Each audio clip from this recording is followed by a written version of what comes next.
All right, welcome back, everyone. We've got some really fascinating stuff to unpack today, all about staying cool under pressure. Uh, yeah, it seems like you guys found some intriguing research on how to, you know, keep your head when things get a little crazy. For sure.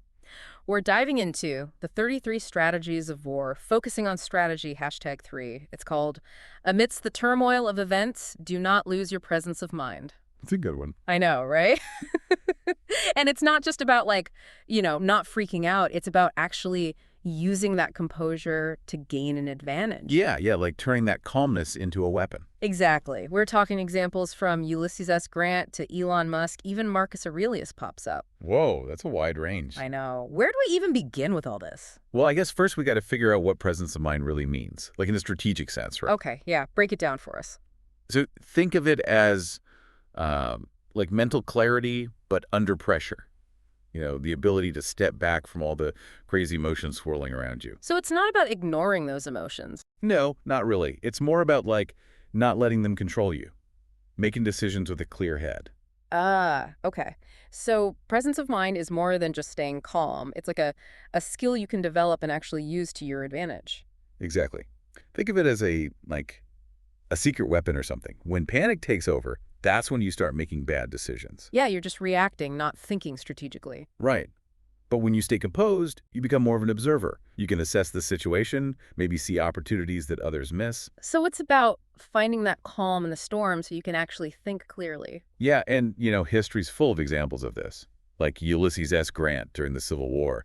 His composure played a huge role in his success. Oh, yeah. I remember learning about the Battle of Shiloh. Wasn't that where his army got completely ambushed? That's the one. Chaos everywhere, officers panicking, thinking it's all over. But Grant, he stays calm. Wow. So even when everyone else is losing their minds, he's like steady as a rock. Exactly. He doesn't get caught up in the fear. Instead, he analyzes the situation, starts thinking strategically. And that's how he was able to turn things around. Well, yeah. He sees a weakness in the Confederate lines, something his panicked officers completely miss, because they're not thinking clearly. So his composure wasn't just about keeping up appearances. It actually helped him make better decisions. 100%. It's a perfect example of how staying calm can actually be a weapon. By not freaking out, Grant sees an opportunity. That's amazing. So not only does he stay calm himself, but it also affects those around him. Absolutely. His composure kind of inspires his troops. They rally, launch a counterattack, and they win. So it's like his calmness had a ripple effect. Influenced his own decisions, the morale of his troops, everything. You got it. And, Robert Greene talks about this in the book. He says, there are three major benefits to mastering your emotions like this. Okay, what are they? Well, first, like we just saw, better decision-making. Second, it increases your influence. People naturally look to those who are steady in a crisis. Right, it makes sense. If someone's not freaking out when everything's hitting the fan, you're more likely to trust their judgment. Exactly. Yeah. And the third one, this is really interesting. It gives you a psychological edge over your opponent. What do you mean? Well, imagine you're on the other side, right? Yeah. You launch this surprise attack designed to create chaos, and the guy you're attacking doesn't even flinch. Yeah, you'd start to second guess yourself for sure. Exactly. It makes you question your own assessment of the situation. They're probably thinking, uh-oh, what does he know that we don't? You got it. It plants these seeds of doubt, disrupts their strategy. And that mental advantage can be just as powerful as any physical maneuver. So it's like you're playing a mental game on top of the actual battle. I love that. But how does this all translate to the modern world? Like, are there people today who are using this strategy? Oh, absolutely. Think of Elon Musk and Tesla back in 2008. Oh, right. When Tesla was on the verge of bankruptcy. Yeah. Global financial crisis, everything's falling apart. Most people would be hitting the panic button. And Musk was just like, nope, we're good. Pretty much. He stayed focused, made some tough decisions, and ended up saving the company. It's like he channeled his inner Ulysses S. Grant, finding opportunity in the middle of all that chaos. You could say that. Both Grant and Musk show how powerful composure can be. Oh. They understood that panicking would just lead to bad choices. Right, so they stayed calm and made calculated decisions instead. And it's not just battlefield generals and tech CEOs, right? Not at all. Think about someone like Warren Buffett. He's built his whole investment strategy around staying calm. Yeah, he's famous for that. Don't panic, buy the dip, right? Exactly. When the stock market's crashing and everyone's selling like crazy, he's the guy who stays calm. He sees the bigger picture. So while everyone else is running around like chickens with their heads cut off, he's seeing opportunities. Yeah. Opportunities that others miss because they're too busy freaking out. That's pretty incredible. But I imagine there's a danger in, overdoing it with the composure thing. Oh, yeah, for sure.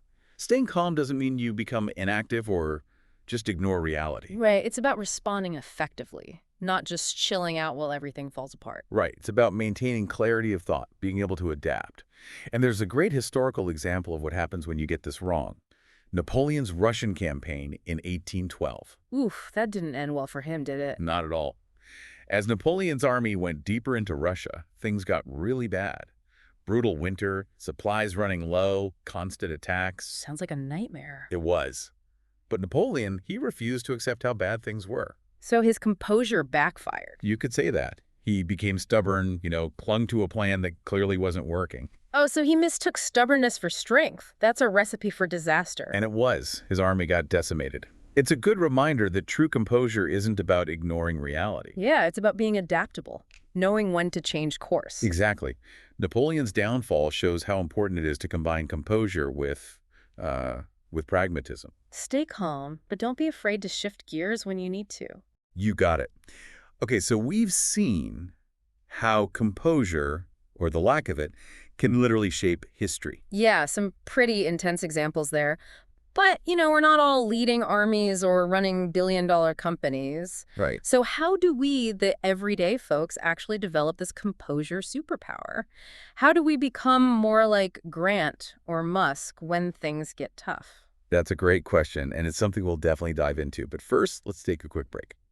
Okay, so we've learned that staying composed in the middle of chaos can have some serious advantages, like historically and even in the modern world. Right. It's a powerful tool, no matter what you're facing. But let's get down to brass tacks here. How do we actually train ourselves to stay calm when it feels like everything's about to explode? Well, it all starts with understanding that our emotions, as strong as they are, don't have to control us.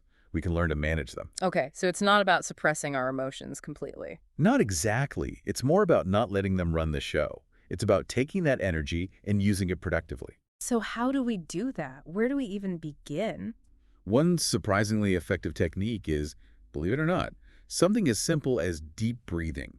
Deep breathing, really? That sounds a little too, I don't know, zen for like a battlefield or a high-stakes business deal. I know, it sounds kind of basic, but hear me out. Deep breathing is like hitting the pause button on your stress response. Okay, I'm listening. So when we're under pressure, our breathing gets all messed up, right? It becomes shallow and fast, which just feeds the anxiety. Yeah, I can definitely relate to that. Chest tightens up, you start taking these short, rapid breaths. Exactly. But when you consciously slow down your breathing, take those deep, full breaths, you're sending a signal to your nervous system. What kind of signal? You're basically telling your body, hey, everything's cool, we're safe.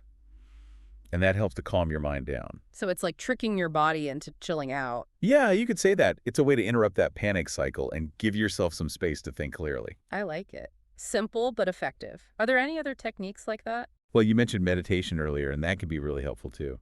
Yeah, but I'm not sure I have time for hours of meditation every day. You don't need hours. Even a few minutes a day can make a difference. It helps you become more aware of your thoughts and feelings. Observe them without judgment. Okay, and how does that help with composure? Because it allows you to see those thoughts and feelings as, temporary states.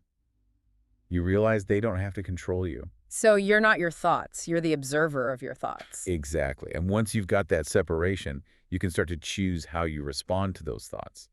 You don't have to get swept away by every little wave of anxiety. That's pretty powerful stuff. So we've talked about deep breathing and meditation. What else?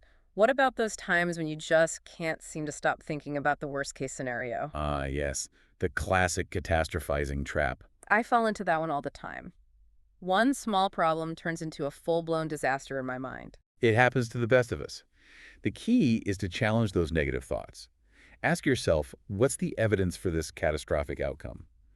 Often you'll find that your fears are based on, assumptions, not facts. So you're basically fact-checking your own anxiety. I like that. Exactly. Another helpful strategy is to reframe pressure as a challenge, not a threat. So instead of thinking, oh my God, this is going to be a disaster, you think, okay, this is tough, but I can handle it. Exactly. Think of it like a mental game you're playing with yourself. Can you shift your perspective from dread to determination. Can you see this pressure as an opportunity to grow? It's like turning that fight or flight response into fuel. I love it. Exactly. Now, we've been talking about a lot of internal stuff, but there are some external strategies that can be helpful too. Okay, like what? Well, how you carry yourself, how you project yourself to the world, that can actually have a big impact on your internal state. You mean like fake it till you make it? It's more than just faking it. It's about consciously choosing to project an aura of calm, even if you're feeling stressed on the inside. So even if you're freaking out internally, you try to appear calm and collected on the outside.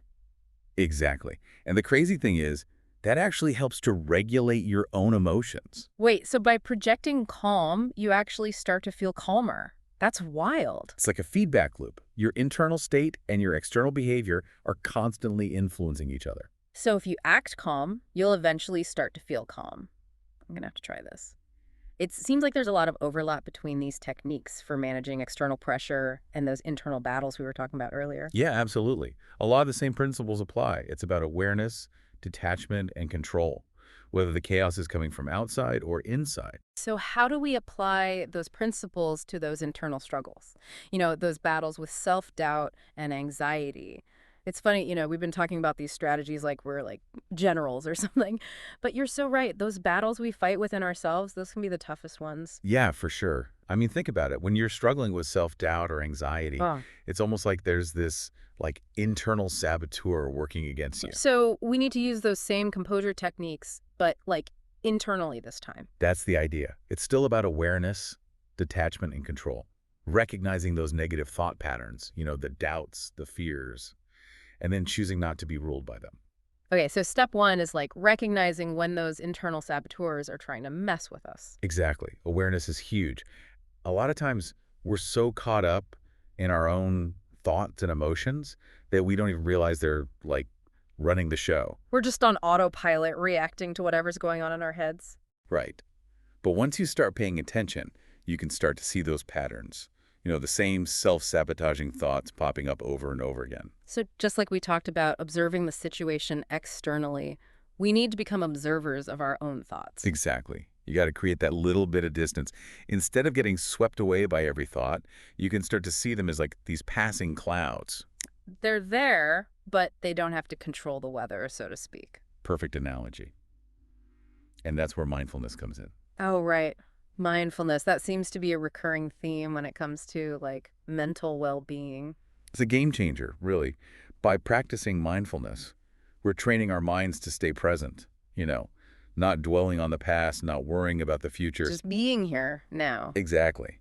And when we're present, it's harder to get caught up in those negative thought spirals. So mindfulness is like an anchor, keeping us grounded when our minds are going a million miles an hour. Love it. Another perfect analogy. And here's the really cool part. Once you've got that awareness and detachment, you can start to exercise control. Control over those thoughts. Over how you respond to them. It's not about suppressing them completely. We're human. We're going to have negative thoughts and emotions. Right. It's more about deciding how much power we give them. You got it. We can acknowledge them, let them pass, and then choose to focus on something more constructive.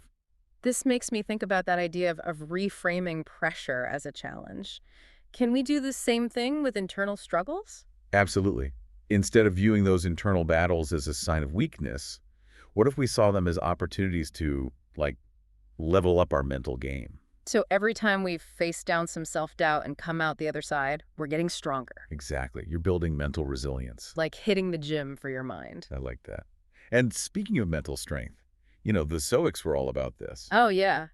We mentioned Marcus Aurelius earlier. Didn't he have some, famous quote about this? He did. He said, "You have power over your mind, not outside events. Realize this, and you will find strength." He knew that true power comes from mastering your inner world. So it's not about controlling everything that happens to us. It's about controlling how we react to it. That's it. And that, at its core, is what composure is all about. Whether you're on a battlefield, in a boardroom, or facing down your own doubts and fears. Wow, so we've covered a lot of ground today. From ancient philosophers to modern-day entrepreneurs, it seems like composure is a timeless skill. It really is. It's about learning to navigate the chaos, both internal and external, so you can make clear-headed decisions and ultimately, achieve your goals. So for everyone listening, the next time you find yourself in a tricky situation, remember what we talked about. Take a deep breath, observe those thoughts and emotions without judgment, and choose composure over chaos. Couldn't have said it better myself. And remember, it's a practice. Nobody's perfect at this all the time. It's about progress, not perfection. Exactly. Keep practicing, keep learning, and you'll find yourself getting better and better at handling whatever life throws your way. Awesome. Well, thanks for joining us on this deep dive. It's been a fascinating exploration of, well, the power of keeping your cool. It's been a pleasure. Until next time, everyone, keep exploring, keep learning, and keep diving deep.